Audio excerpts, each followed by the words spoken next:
Yo, how you doing? Logos, here to talk to you about how I made the song Not My Problem. Best believe. Check it out.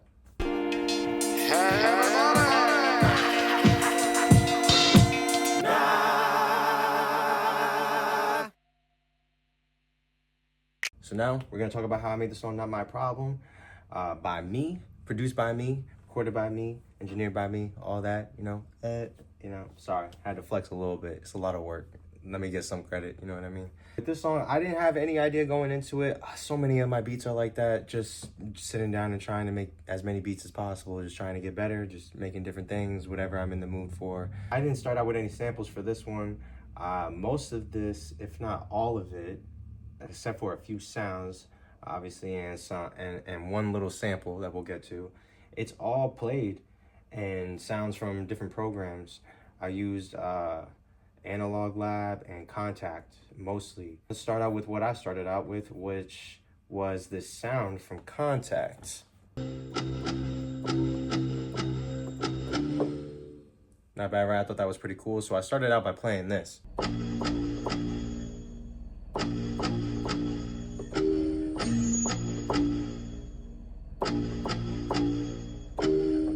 Cool sound, cool vibe, mainly going off of vibes. That's what all of this is. That's how my whole approach. What are the vibes? What do I like? What do I feel? I felt that, so I recorded it. Then I layered it with this other sound that I actually just had in my file somewhere that I played by changing the pitch. Or I changed the pitch by playing it on the board.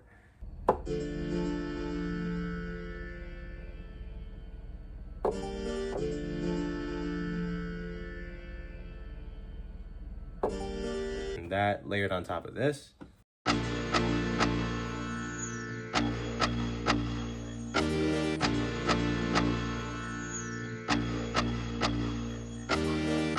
So then that was a good bass. I felt like I had at least the rhythm. There's a lot of my melodies are rhythm based, and which is not really how melodies work. But again, when you're going off a vibe, I just want to knock my head, which is, I think, the main thing that I was going for when I was making this beat was I just want to knock my head, just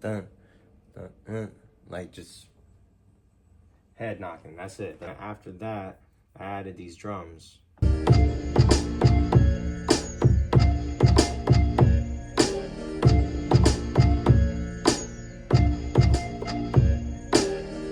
Again, just with the head knocking, had this hi-hat too.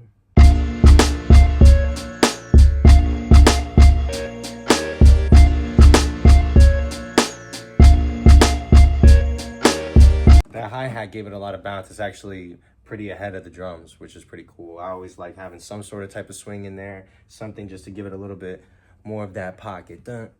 And then I also added this little top melody, again, just to add to that bounce. Like you'll see, the melody is really more about the pocket and where it's placed.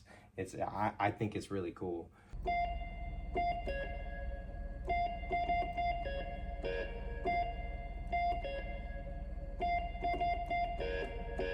That plus some bass.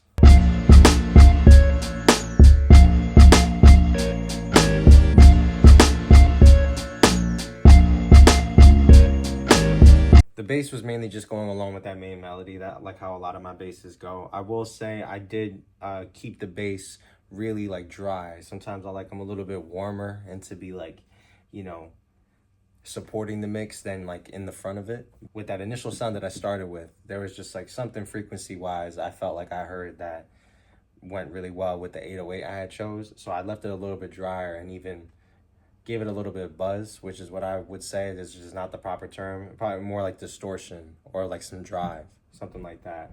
And then I had the hook section. I always try to elevate it when the hook comes in. When that section comes in, I want something else to come in, another element that you didn't see coming or something like that. I ended up finding this opera or operatic thing or something. I don't even know. It's something in Italian.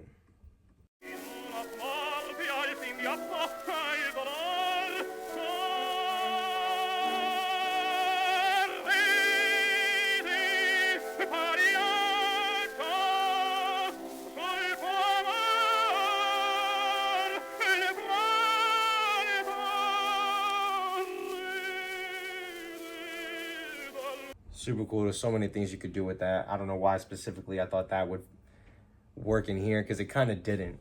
I couldn't really get the key to fit all that well, and I ended up just throwing auto-tune on it just so it could like fit and sound good with the chop that I had come up with.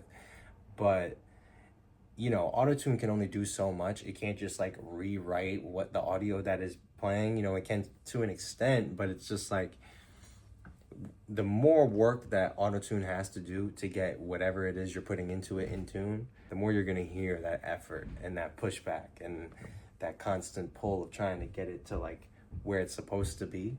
I ended up just kind of taking advantage of that and leaving it in there, because you know, usually like producers will try, or engineers will try and hide the auto-tune, or if they're using it, use it in a stylistic manner. I kind of let the bad stuff stay in there. The sample and auto-tune are like having this war, but it has this really cool effect where like there's this wobble to the vocals.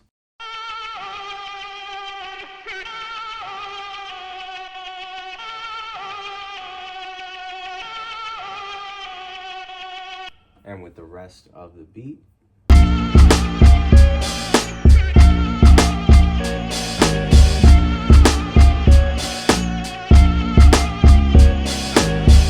and there you go. That's about it. That's everything that went into making the song Not My Problem. Yeah, it's a fun bop. I think I love it and appreciate it.